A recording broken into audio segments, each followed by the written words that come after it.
உங்களுக்கு குடும்பம் சம்பந்தமாக நிறைய உறவுகள் பிரியக்கூடிய ஒரு தருணம். இந்த ஏப்ரல் மாதத்துல பாத்தீங்கன்னா 2வது திருமணங்கள் அதிகரிக்கக்கூடிய ஒரு நேரமாக தான் இருக்கும். எதை செய்யணும் தெரியாம அப்படியே சப்த நாடி அடங்கி போய் நிக்கிறது தான். வெளியில போனா கடங்காரங்க தாங்காது, தொழிலுக்கு போனா தொழில்ல வளர்ச்சி இருக்காது.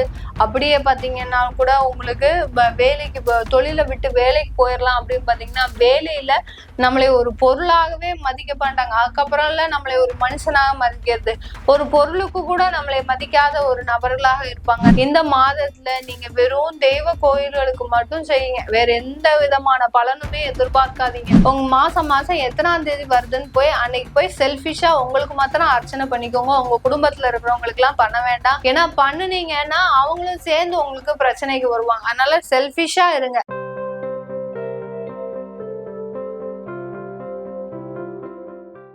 வணக்கம் நேர்களே, இன்னைக்கு நாம ஏப்ரல் மாத ராசி பலன்களை பற்றி பார்த்துட்டு வந்துட்டு இருக்கோம். அதனுடைய வரிசையில கடைசி ராசியாகப்பட்ட அந்த மீன ராசி என்பவர்களுக்கு ஏப்ரல் மாதம் எந்த மாதிரியா இருக்கும் அப்படின்ற மாதிரியான பதிவை நம்ம இன்னைக்கு பார்க்க போறோம். ஏப்ரல் மாதத்துல இந்த மீன ராசி என்பவர்களுக்கு உண்டான கிரக அடைவுகள், உங்களுடைய ராசிலேயே 5 கிரகங்கள், சூரியன், புதன், சுக்கிரன், சனி, ராகுன்ற 5 கிரகங்கள். உங்களுடைய ராசிக்கு 3ஆம் இடத்துல குரு பகவான் பரிவர்த்தனையாகி இருக்கிறார். 4ஆம் இடத்துல செவ்வாய், உங்களுடைய ராசிக்கு 7ஆம் இடத்துல அந்த கேது பகவான். இதுதான் இந்த மாதத்தின் கிரக அடைவுகள். இந்த மாதத்துல உங்களுக்கு இந்த மீன ராசி என்பவர்களுக்கு எல்லா கிரகங்களுமே அந்த கால சர்ப்ப தோஷம், அதாவது ராகு கேதுக்களின் நடுவுல தான் இருக்கு. அதனால மிகப்பெரிய அளவுக்கு இந்த மீனராசி அன்பர்கள் நல்லா செயல்பட முடியுமா அப்படின்னு கேட்டீங்கன்னா கொஞ்சம் நெருக்கடியான ஒரு சூழ்நிலை தான். பெரிய அளவுக்கு செயல்படவும் முடியாது. ஏன்னா ஜென்ம சனி உள்ள வந்துட்டாரு. அவர் வந்தது பத்தாவதுனா கூட ஒரு 4 கிரகத்தையும் சேர்த்து கூட்டிட்டு வந்திருக்கிறாரு. அதுவும் போக பாத்தீங்கன்னா உங்களுக்கு அந்த கிரகங்கள் யார் யாரெல்லாம் பார்க்கும்போது ருணரோக சத்ரு ஸ்தானாதிபதி, அஷ்டமாதிபதி, அடுத்து பாத்தீங்கன்னா உபஜய எல்லாம் மறைவு ஸ்தானத்திற்கு உண்டான கிரகங்களையே கூட்டிட்டு வந்திருக்கிறாரு. ஒரு நல்ல கிரகத்தை கூட்டிட்டு வராரு அப்படின்னு பார்த்தா அவர் நீச்சமாயி போயிட்டாரு. அந்த புதன் சுகஸ்தான அதிபதி அங்க நீச்சமாயிட்டாரு. இப்படி பல்வேறு விதமான ஒரு கிரகங்களின் போராட்டங்களோடு தான் இந்த ஏப்ரல் மாதம் இந்த மீனராசி என்பவர்களுக்கு துவங்க போகுது. இந்த மீன ராசி என்பவர்களுக்கு இந்த மாதத்துல செவ்வாய் பகவான் 4ஆம் இடத்துல இருந்து 5ஆம் இடத்திற்கு நீச்சமா வேற போறாரு. அவர் இருக்கக்கூடிய இடமும் நீச்சமா போயிடுச்சு. ஒரே ஒரு ஸ்தானம் தான், சூரியன் மட்டும்தான் 2ஆம் இடத்துல உச்சம் பெறாரு 14ஆம் தேதி ஏப்ரல் மாதம். இது மட்டும்தான் உங்களுக்கு ஒரு பாசிட்டிவான விஷயம். மீது எல்லாமே இந்த ஏப்ரல் மாதம் இந்த மீனராசி என்பவர்களுக்கு என்னென்ன பிரச்சனைகள்லாம் வரக்கூடாது அப்படின்னு நினைச்சீங்களோ எல்லாமே வந்து சேரும். அதுல கொஞ்சம் தெளிவா இருங்க. அதற்காக மன வருத்தமும் படாதீங்க.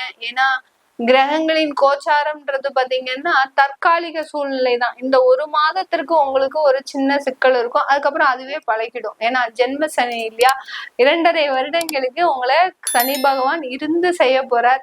நல்லதும் செய்வார், கெட்டதும் செய்வார். நீங்க இருக்கக்கூடிய சூழ்நிலையை பொறுத்து உங்களுடைய வசதி வாய்ப்புகளுக்கு தகுந்த மாதிரி அவர் நல்லதும் செய்வார், கெட்டதும் செய்வார். எல்லாமே கெட்டதுதான் செய்வாரா அப்படின்னு கேட்டீங்கன்னா கிடையாது. உங்களுக்கு ஒரு அந்த வாழ்க்கையில இருக்கக்கூடிய ஒரு பேசிக் சிலபஸை முடிச்சு அடுத்து உங்களுக்கு ஒரு கிராஜுவேட் பொசிஷன் கொடுக்கக்கூடிய ஒரு தருணம் தான் இந்த 7.5 சனி. 7.5 சனியை ஜோதிட ரீதியாக இப்ப இருக்கக்கூடிய ஜென்ரேஷனுக்கு புரியுற மாதிரி சொல்லணும் அப்படின்னா இது ஒரு வாழ்க்கை பாடம். இந்த வாழ்க்கை பாடத்துல உங்களுக்கு ஒவ்வொரு கோர்ஸா முடிஞ்சிட்டு இருக்குது. இந்த கோர்ஸ்ல இப்போ 7.5 சனின்ற ஒரு டிகிரி கிராஜுவேஷன் வரப்போகுது. இதை நீங்க நல்லபடியா முடிச்சிட்டீங்க அப்படின்னா உங்களுக்கு ஒரு நல்ல ஒரு பட்டம், பதவி, புகழ், பெயர், அங்கீகாரம் எல்லாமே கிடைக்கக்கூடிய ஒரு தருணம் தான். இதை பார்த்து ஓடி ஒழிஞ்சீங்கன்னா உங்களுக்கு வாழ்க்கையில மிகப்பெரிய பேரிடர்களை சந்திக்கிறதுக்கு உண்டான ஒரு தருணமாகவும் இருக்கும். அதனால இந்த மீனராசி என்பவர்களுக்கு ஏப்ரல் மாதம் பாத்தீங்கன்னா உங்களுக்கு குடும்பம் சம்பந்தமாக நிறைய உறவுகள் பிரியக்கூடிய ஒரு தருணம். யார் யாரெல்லாம் விவாகரத்து அப்ளை பண்ணிருக்கிறீங்களோ அவங்களுக்கு எல்லாருக்குமே விவாகரத்து கன்ஃபார்மா ஏப்ரல் மாதத்துல கிடைச்சிரும். அப்படியே கிடைச்சா கூட அதுல ஒரு சின்ன மனக்கசப்புகளும் இருக்கக்கூடிய ஒரு தருணமாக இருக்கும். அந்த ஒரு வேண்டா வெறுப்பாக விவாகரத்தை கொடுத்தே தீரணும் அப்படின்ற நிலைமையில அது கொடுக்கக்கூடிய ஒரு தருணமாக இருக்கும். அடுத்து பாத்தீங்கன்னா மறுமணங்கள் அதிகமாக ஏற்படக்கூடிய ஒரு நேரம். இந்த ஏப்ரல் மாதத்துல பாத்தீங்கன்னா 2வது திருமணங்கள் அதிகரிக்கக்கூடிய ஒரு நேரமாக தான் இருக்கும். அதே சமயம் உங்களுடைய மனநிலை எப்படி இருக்கும் அப்படின்னு பாத்தீங்கன்னா, இந்த மீனராசி என்பர்களுக்கு எதை செய்யணும் தெரியாம அப்படியே சப்த நாடி அடங்கி போய் நிக்கிறது தான். எந்த விதமான ஒரு முடிவும் எடுக்க முடியாம எங்க போனாலும் உங்களுக்கு குத்தும். வெளியில போனா கடன்காரங்க தாங்காது, தொழிலுக்கு போனா தொழில்ல வளர்ச்சி இருக்காது.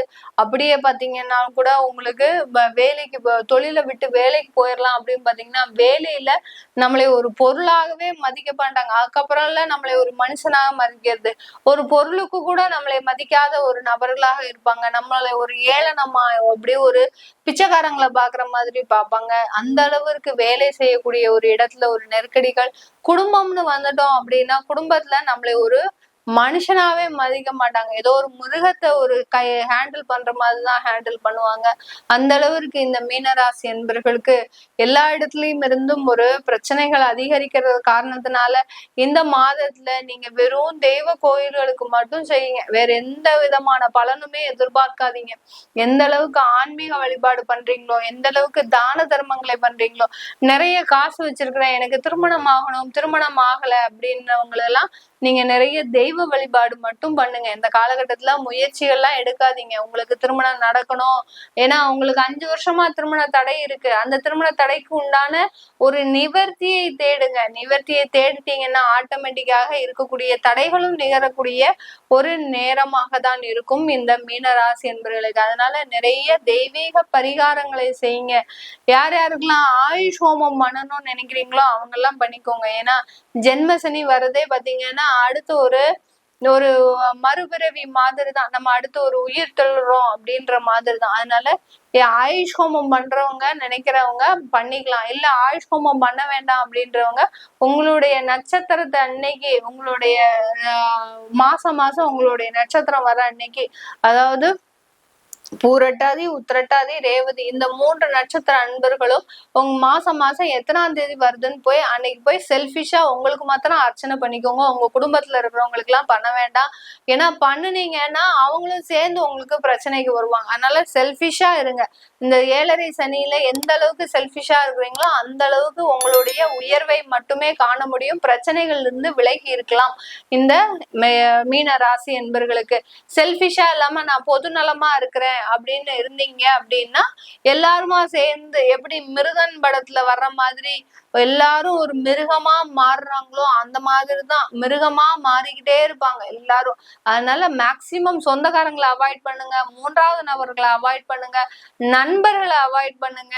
அடுத்து பாத்தீங்கன்னா கூட்டாளி தொழிலை அவாய்ட் பண்ணுங்க, பார்ட்னர்ஷிப் பிசினஸ் அவாய்ட் பண்ணுங்க. எந்த அளவுக்கு இதெல்லாம் அவாய்ட் பண்றீங்களோ அந்த அளவுக்கு இந்த மீனராசி என்பவர்களுக்கு அப்படியே ஒரு பிரச்சனைகள், சனி பகவானே திகைச்சு போய் நிற்பாரு. என்னடா இது நம்ம ஒண்ணு நினைச்சா இவர் ஒண்ணு செய்யறாரு அப்படின்னு சொல்ற அளவுக்கு அந்த சனி பகவான் மிக ஒரு திக்குமுக்காடக்கூடிய ஒரு சூழ்நிலையில கொண்டு வந்து விட்டுருங்க. எதையுமே செய்ய வேண்டாம், இருக்கிறத அப்படியே போட்டுக்கிட்டே இருப்போம். நம்மளால முடிஞ்ச ஒரு தான தர்மங்களை கொடுப்போம். நம்மளால என்ன முடியும், நம்ம இன்னைக்கு ஒரு நாளைக்கு 1000 ரூபாய் சம்பாதிக்கிறோமா, இல்ல 500 ரூபாய் சம்பாதிக்கிறோமா, 10 ரூபாய் யாருக்காவது கொடுங்க. ஒரு சின்ன குழந்தைக்கு ஒரு பென்சில் வாங்கி கொடுங்க, ஒரு சின்ன குழந்தைக்கு ஏதாவது ஒரு ட்ரெஸ் வாங்கி கொடுங்க, இல்ல தேவையானவங்களுக்கு ஏதாவது ஒண்ணு வாங்கி கொடுங்க, இல்ல கோயில்ல போய் ஒரு கற்கண்டாவது ஒரு பிரசாதமா கொடுங்க, தானமா கொடுங்க. இதெல்லாம் செஞ்சாச்சுனாலே போறோம். இந்த 7.5 சனி உங்களால எதுவுமே செய்ய முடியாது. அந்த அளவுக்கு ஒரு விழிப்போடு இருக்கக்கூடிய ஒரு நேரம் ஆரம்பிக்கிறது தான் இந்த ஏப்ரல் மாதம் இந்த மீன ராசி அன்பர்களுக்கு. பெரிய பெரிய அரசியல்வாதிகளா இருப்பாங்க. நம்ம சொன்னோம் சுயநலமா இருங்க, பொதுநலமா இருக்காதீங்கன்னு சொன்னோம். அரசியல் துறையில இருக்கிறவங்க எல்லாம் பொதுநலமா இருந்துதான் ஆகணும். மக்களினுடைய தேவைகளை நிறைவேற்றிதான் ஆகணும். அப்படி இருக்கக்கூடிய பட்சத்துல அந்த மீன ராசியில இருக்கக்கூடியவர்கள் என்ன செய்வாங்க அப்படின்னு கேட்டீங்கன்னா, நீங்க என்னதான் மக்களுக்காக சேவை செஞ்சாலும் உங்களை காரி காரி துப்புவாங்க அந்த மக்கள். நீங்க என்னதான் போய் அங்க போய் சாக்கடையே நோண்டி அவங்க வீட்டுக்கு வாசல் முன்னாடி நீங்க செஞ்சா கூட அவங்க உங்களை திட்டதான் செய்வாங்க. அதனால அதெல்லாம் பொருட்படுத்திக்காம பொது நலத்துல இருக்கும் போது மற்றவர்களுடைய பேச்சை நீங்க பெரிதுபடுத்தார்கள். பெரிதுபடுத்தாம இருந்தீங்கன்னா உங்களுடைய லைஃப் ஸ்டைலே மாறி போயிடும். இந்த மாதிரியாக அரசியல் துறையில இருக்கிறவங்க, பொது நலத்துல இருக்கக்கூடியவர்கள் மற்றவர்களின் பேச்சுக்களை மனதுல போட்டு குழப்பிக்க கூடாது. அடுத்து தொழிலதிபர்களா இருக்கிறீங்க அப்படின்னா தொழிலதிபர்களுக்குன்னு சில ஒரு நியாய தர்மங்கள் இருக்கு.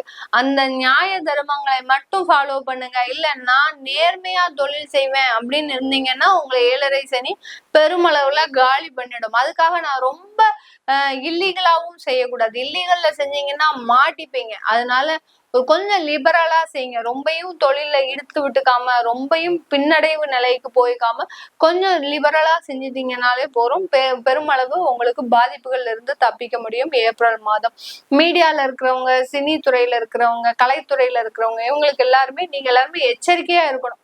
யாருக்கிட்டையும் போய் பணம் கொடுத்து ஏமாந்துடாதீங்க. உனக்கு வாய்ப்பு வாங்கி தரேன் அப்படின்னு சொல்லி போய் கொடுத்துட்டீங்க அப்படின்னா அந்த பணம் ஒரு 7 வருஷத்துக்கு வராது. அதனால ரொம்ப எச்சரிக்கையா இருக்கணும். வெளிநபர்களோட பழக்கமும் கொஞ்சம் கேர்ஃபுல்லா இருக்கணும். உங்களுக்கு வாய்ப்புகள் வாங்கி தரதாக சொல்லி சில பேர்களிடம் ஏமாற்றுறதுக்கும் வாய்ப்புகள் இருக்கு. அதனால அதெல்லாம் ரொம்ப கவனமா இருந்தாலே போரும். இது எல்லாமே நம்ம கோச்சார நிலவரப்படி பலன்களை சொல்லிடுறோம். உங்களுடைய தசாபுத்தி பலன்களை தெரிஞ்சுக்கணும் விருப்பப்படுறவங்க கீழே இருக்கிற நம்பருக்கு வாட்ஸ்அப்ல அப்பாயின்மெண்ட் வாங்கிக்கிட்டு நீங்க என்கிட்ட கன்சல்ட் பண்ணிக்கலாம். உங்களிடமிருந்து விடைபெறுவது உங்கள் ஆஸ்ட்ரோ பூர்ணா. நன்றி, வணக்கம்.